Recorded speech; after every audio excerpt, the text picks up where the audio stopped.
Bienvenue à Charleville-Mézières. Si nous sommes ici et pas ailleurs, c'est pour vous parler de Fifique, un chien imaginé par Marcel Hébers, auteur de BD. Il vient de sortir son deuxième album. On va le retrouver ici, dans ce café-librairie Plume et Bulle, où il trouve son inspiration.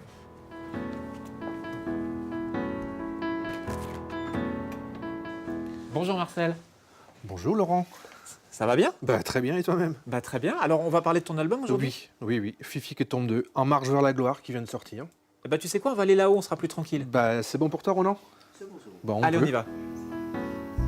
Je ne suis qu'un petit chien, je ne sers vraiment à rien. C'est mon destin de petit chien.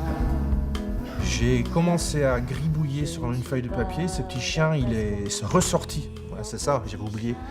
Je le faisais déjà en fait quand j'avais 12 ans. Je dessinais des petits animaux qui avaient un petit peu cette tête-là, quand même, la tête carrée. Et ça m'est revenu. Et quand je l'ai vu sur papier, je dis mais c'est marrant, ça me plaît, c'est facile à dessiner. On va essayer de faire des petites histoires avec, tout simplement. Et donc j'ai commencé tout simplement sans trop réfléchir. Et je continue encore sans trop réfléchir.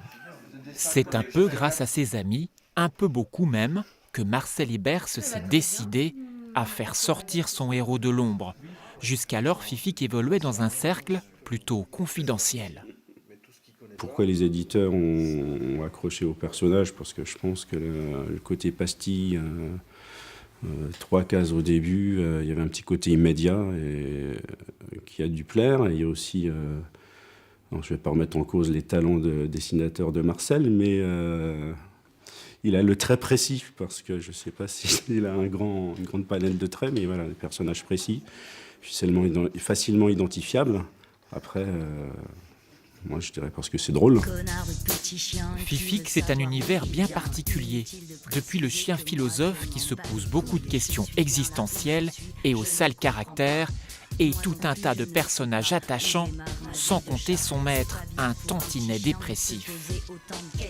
Peut-être c'est un aspect de moi-même qui me pose peut-être les mêmes questions, je ne sais pas. Je ne sais pas conscient en tout cas. Et donc il n'y a pas que Fifique, il y a aussi d'autres personnages dans le livre qui reflètent peut-être d'autres aspects de ma personnalité, c'est possible. Voilà, il y a le chat, il y a la mémé, parfois je me dessine moi-même aussi, comme là, c'est plutôt moi. Ça s'est plutôt inspiré de ce que ma femme peut me dire. Et pas que, parce qu'il faut que je sois prudent. Mais voilà, en gros, c'est les personnages les plus importants. Ces personnages, ils sont attachants, et puis ils évoluent aussi au fil du temps. Et c'est ça qui est intéressant de voir, parce que ils prennent de plus en plus de caractère, de force. Et c'est vraiment sympa de les voir depuis le début et puis jusqu'à maintenant. C'est ce que j'essaye de faire, en tout cas. Et c'est aussi à force de faire, c'est à force de dessiner, de donner des textes qu'on arrive à les connaître aussi, en fait. C'est ça qui est marrant.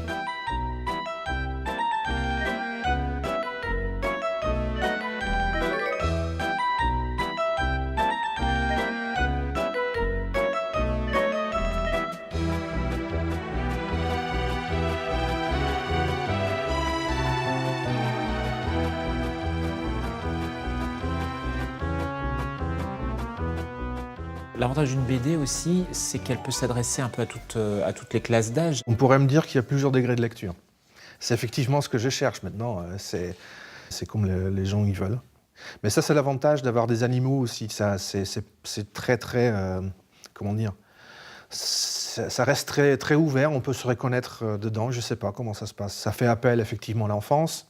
Mais encore une fois, ça va un petit peu plus loin quand même. Si Marcel apprécie le calme et la tranquillité pour donner vie à son personnage, il aime sortir et se frotter au monde extérieur, en mode nomade, pour trouver de nouvelles sources d'inspiration.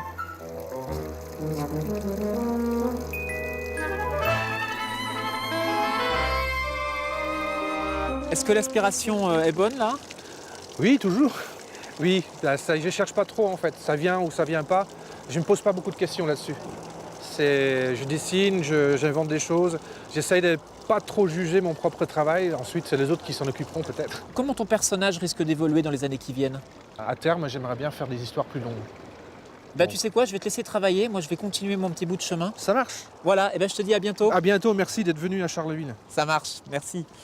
Et bien voilà, c'était notre rencontre avec Marcel Ebers qui sera présent sur un festival de BD en décembre à Paris. Nous étions à Charleville-Mézières et la prochaine fois nous serons ailleurs en Champagne-Ardenne.